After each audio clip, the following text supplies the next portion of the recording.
گھر کے اندر یعنی میرے گھر کے اندر یہ وہ شیلز ہیں جو گھر کے باہر ہیں اس کا ہمیں کوئی اندازہ نہیں. وہ ساری سڑک کے اوپر ساری رات صبح تک, اور ابھی جب میں آپ سے بات کر رہا ہوں پھر شیلنگ ہو رہی ہے, پھر ایک اور حملہ ہو گیا. تو میں اپنی قوم کے سامنے ایک سوال رکھنا چاہتا ہوں کہ یہ کون سا میں نے اتنا بڑا جرم کیا تھا کہ میرے گھر کے اوپر حملہ, کبھی کسی پولیٹیکل لیڈر کے گھر کے اوپر اس طرح شیلنگ نہیں ہوئی. اور وہاں عورتیں تھیں, ہمارے نوجوان تھے, ان کے اوپر جس طرح اٹیک کیا گیا, اس کی کوئی تو کیا وجہ تھی؟ میرا جرم کیا تھا؟ جرم یہ تھا, ذرا میں آپ چاہتا ہوں غور سے سنیں میرا جرم کیا تھا. ایک کیس لگا ہوتا ہے توشہ خانہ کا, جو توشہ خانہ کا کیس میرے اوپر ایک الزام لگایا گیا, اور شکر ہے اللہ کا کہ وہ الحق ہے, وہ توشہ خانہ کا سب کے سامنے اب ریکارڈ آ گیا. میں چیلنج کرتا ہوں کہ جب یہ کیس سنا جائے گا, اگر کسی نے ساری چیزیں جائز طریقے سے, یعنی جائز طریقے سے, توشہ خانہ کا مطلب ہوتا ہے کہ جو آپ پریزنٹ آپ کو جب گفٹس ملتی ہیں تو ان میں سے جو آپ رکھنا چاہتے ہیں ایک قیمت ادا کر کے لے لیتے ہیں, وہ آپ کی پراپرٹی بن جاتی ہے. یہ توشہ خانہ ہے, اور یہ 70 سال سے یہی ہے. اور یہ جو کہتے ہیں کہ وہ اچھا جی وہ آپ کو کوئی بڑا تحفہ ملا تھا, اسٹیٹ گفٹ, جو آپ چیز خریدتے نہیں ہیں توشہ خانہ کی, وہ آکشن ہو جاتی ہیں, وہ کوئی عجائب گھر میں نہیں رکھی جاتی. تو میرے اوپر پورا انہوں نے میڈیا ٹرائل چلوایا, اسی کے اوپر کیس کر دیے, اور اب اللہ کا کرم ہے کہ ان ساری چیزیں ان کی سامنے آ گئی ہیں. اور ابھی آپ کو پتہ چلے گا جب وہ دیکھیں گے کہ انہوں نے چوری کی ہے توشہ خانہ سے, اور انشاءاللہ وہ سامنے آ جائے گا. اب توشہ خانہ کا کیس لگا F8 کی کچہری میں. F8 کی کچہری میں 2 دفعہ بم دھماکے ہو چکے ہیں. وہ اس کو آپ کی جو سیکیورٹی ہے وہ پروٹیکٹ ہی نہیں کر سکتی. وہ جگہ ایسی ہے کہ وہاں وکیل بھی شہید ہوئے, وہاں ججز بھی شہید ہوئے, ادھر ہی جب 2 دفعہ دہشت گردی ہوئی. تو جب وہاں اس کو پروٹیکٹ کر ہی نہیں سکتے, اور خود انٹیریئر منسٹر کہہ رہا ہے کہ میری جان خطرے میں ہے, انٹیریئر منسٹری کہہ رہی ہے کہ میری جان کو خطرہ ہے. ایک میرے اوپر حملہ ہو چکا ہے.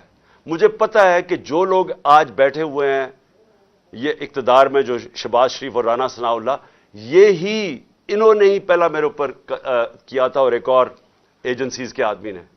اب وہی پاور میں بیٹھے ہیں, خطرہ ان سے ہے. تو میں ایک چیز مانگی کہ مجھے سیکیورٹی دیں ادھر جانے کے لیے, اور اگر سیکیورٹی نہیں دے سکتے تو میرا ادھر کر دیں کیس جدھر مجھے سیکیورٹی ملتی ہے. جب سے میری ٹانگ ٹھیک ہوئی ہے میں 2 دفعہ ایک لاہور ہائی کورٹ گیا اور ایک اسلام آباد, کوئی سیکیورٹی نہیں تھی, کوئی پروٹیکشن نہیں تھی. اور پھر میں واضح کر دوں کہ یہ ان پریسیڈنٹڈ ہے کہ ایک ایکس پرائم منسٹر کو قاتلانہ حملہ ہوتا ہے, اس کے بعد اس کو سیکیورٹی نہیں ملتی. اس کے لیے اس وجہ سے ہم نے عدالت میں گئے ہوئے ہیں کہ ہمیں سیکیورٹی دو, اور اس جج نے میرے اوپر وارنٹ نکال دیا.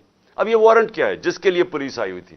میں یہ ذرا سارا آپ کو سمجھانا چاہتا ہوں کہ یہ جو ساری ابھی بھی شیلنگ ہو رہی ہے, یہ پولیس کا اور کوئی کام نہیں ہے, پوری فوج کی فوج آئی ہوئی ہے, رینجرز آئے ہوئے ہیں کہ اس طرح کوئی دہشت گرد یا زمان پاک میں بیٹھا ہوا ہے.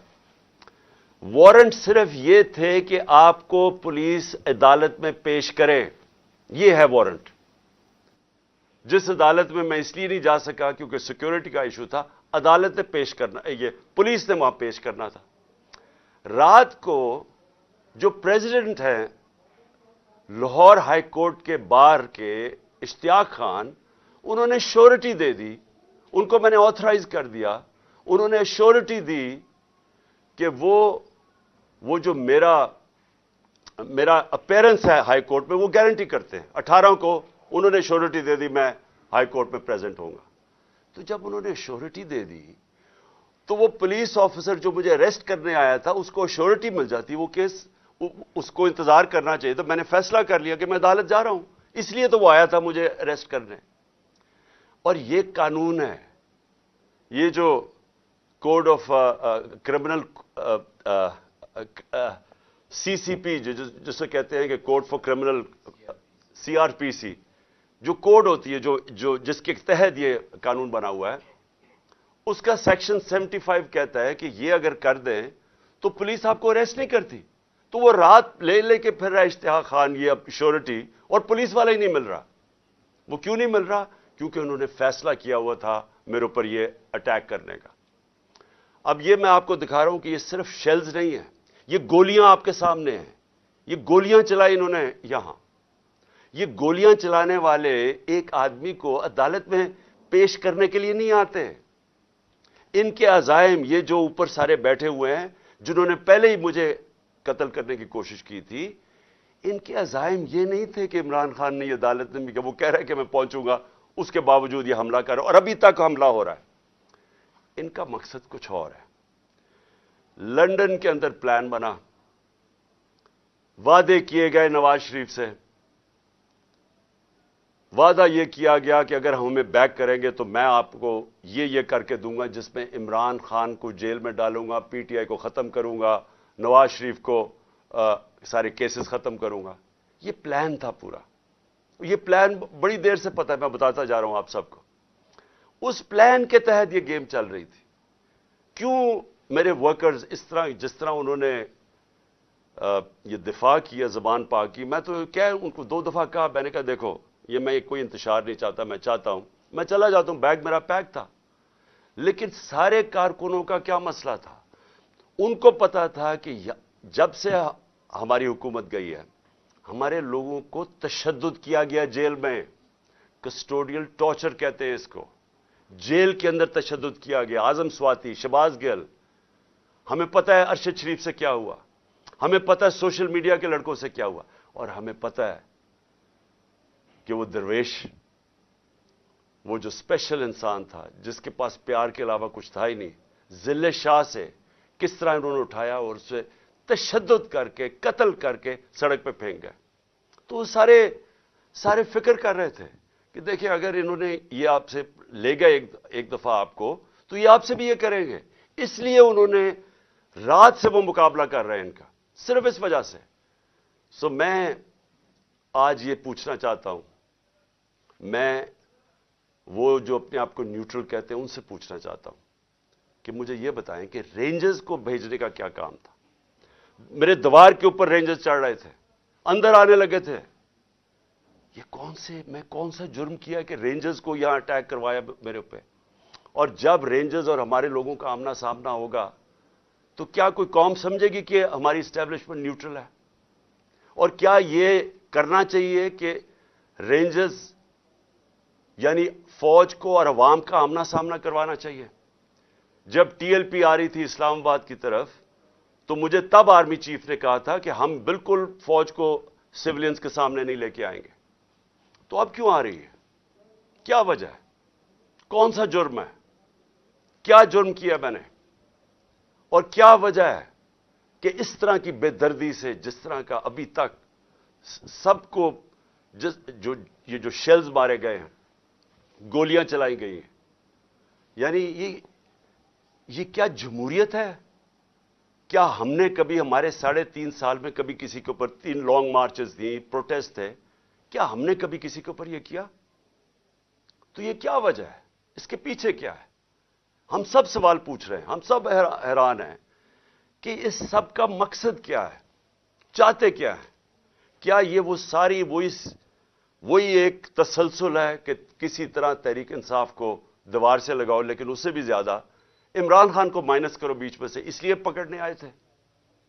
اور دیکھیں میں آج اپنی ساری قوم کے سامنے کہہ رہا ہوں کہ دیکھیں میں نے پوری کوشش کی ہے جب سے میری گورنمنٹ گرائی گئی ہے کہ کوئی میری وجہ سے اس ملک میں انتشار نہ ہو.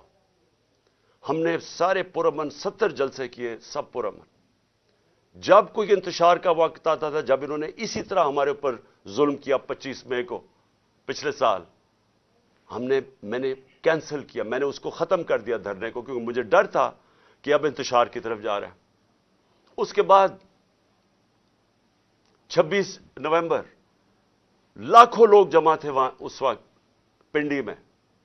ہمارا پلان تھا اسلام آباد میں جا کے دھرنا دینا، لیکن جب میں نے ماحول دیکھا جو انہوں نے پولیس 30,000 پولیس جمع کی ہوئی تھی، تو مجھے پتا تھا پھر یہ تو جان کے چاہ رہے کوئی کلیش ہو، تو میں نے وہ کینسل کر دیا.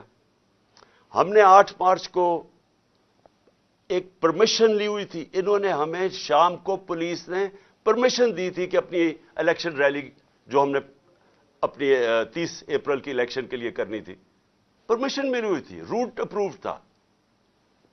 صبح لوگ آ رہے ہیں اور دیکھ رہے ہیں پولیس کھڑی ہوئی ہے اور پولیس کے جتھے کھڑے ہوئے ہیں اور لوگ ریلی کے لیے آ رہے ہیں, اور ایک دم پتہ چلتا ہے کہ دفعہ 144 لگا دی جاتی ہے. کس وجہ سے؟ الیکشن جب ڈیٹ اناؤنس ہو جائے, آپ الیکشن ریلی کے خلاف دفعہ 144 کیسے کر سکتے ہیں؟ وہ بھی کیئر ٹیکر گورنمنٹ. اور اس کے بعد شیلنگ شروع ہو جاتی ہے, جس طرح اب آتے ساتھ ہی شیلنگ, ڈرانا, دھمکانا, مارنا. اور اس میں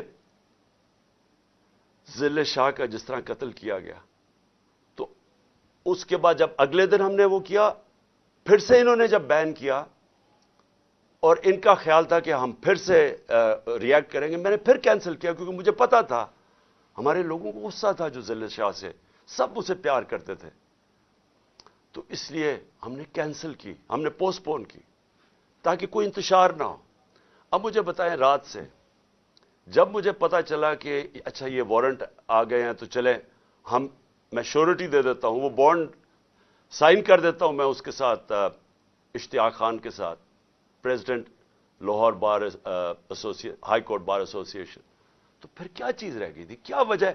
ابھی تک حملے ہو رہے ہیں, عدالت کے اندر ہمارا کیس پڑا ہے, عدالت میں ہم گئے ہوئے ہیں اسلام آباد میں اور لاہور میں, اور ابھی تک یہ شیلنگ رینجز نے پھر اٹیک کر دیے.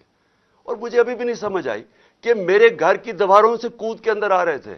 کیا کوئی کمانڈو ایکشن کرنا تھا کہ عمران خان کو پکڑ کے لے جانا تھا؟